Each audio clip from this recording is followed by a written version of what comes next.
ప్రభునందు ప్రియులైన మీకందరికీ యేసుక్రీస్తు ప్రభువారి నామంలో శుభవందనాలు తెలియజేస్తూ ఉన్నాం.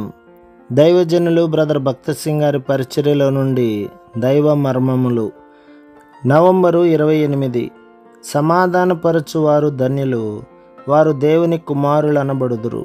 మత్తయి సువార్త 5వ అధ్యాయం 9వ వచనం. స్వాభావికముగా మనమందరము దేవుని శత్రువులమే.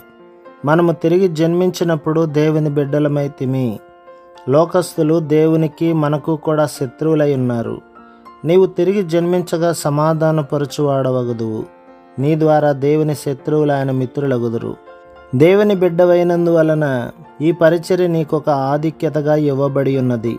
దేవుడు నన్ను తన సేవకు పిలిచినప్పుడు ఒక సాకు తర్వాత ఇంకొక సాకు చెప్పుచుంటిని.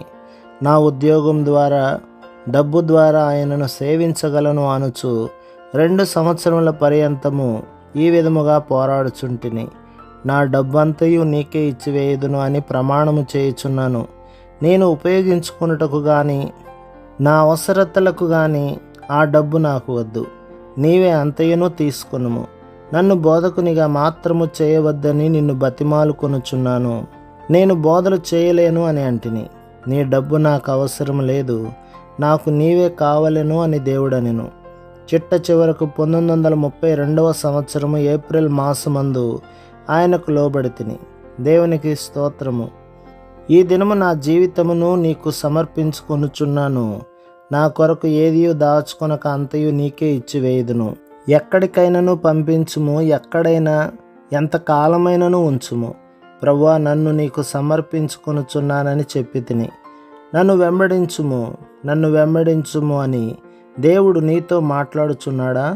ఆయనతో ఈ విధముగా వాదించుచున్నావా? తప్పక వెంబడించెదను. కానీ కొన్ని సంవత్సరములు గడిచినచో నా బిడ్డలందరికీ వివాహములు జరిగిపోవును అని చెప్పుచున్నావా? మనము దేవునికి లోబడకుండునట్లు అపవాది ఎన్ని ప్రయత్నములైనను చేయును. భూదిగంతములకు దేవుడు నిన్ను పంపినను ఆయనకు లోబడుటకు ఆయన నీకు సహాయము చేయునుగాక.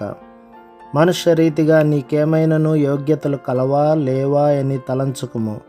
ఆయనకు లోబడుటకు ఇష్టపడిన ఎడల మనలో ఎట్టివానినైనను దేవుడు ఉపయోగించుకొనగలడు. అయితే నిన్ను బలవంత పెట్టడు.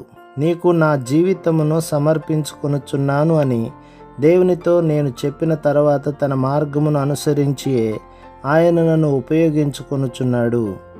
ఆయన నన్ను తర్ఫీదు చేసి ఏ పరీక్షల గుండా తీసుకుని వెళ్ళెనో వాటన్నింటి నిమిత్తము ఆయనకు వందనములు చెల్లించుచున్నాను. నిన్ను నేను బ్రతిమాలి వేడునదేమనగా ఇప్పుడే ఆయనకు లోబడుము. నా జీవితమును అంగీకరించి నీ చిత్త ప్రకారము నన్ను ఉపయోగించుకొనుము అని ఆయనతో చెప్పుము. ప్రభు మిమ్మును, మీ కుటుంబమును, మీ సంఘమును దీవించి ఆశీర్వదించునుగాక. ఆమేన్.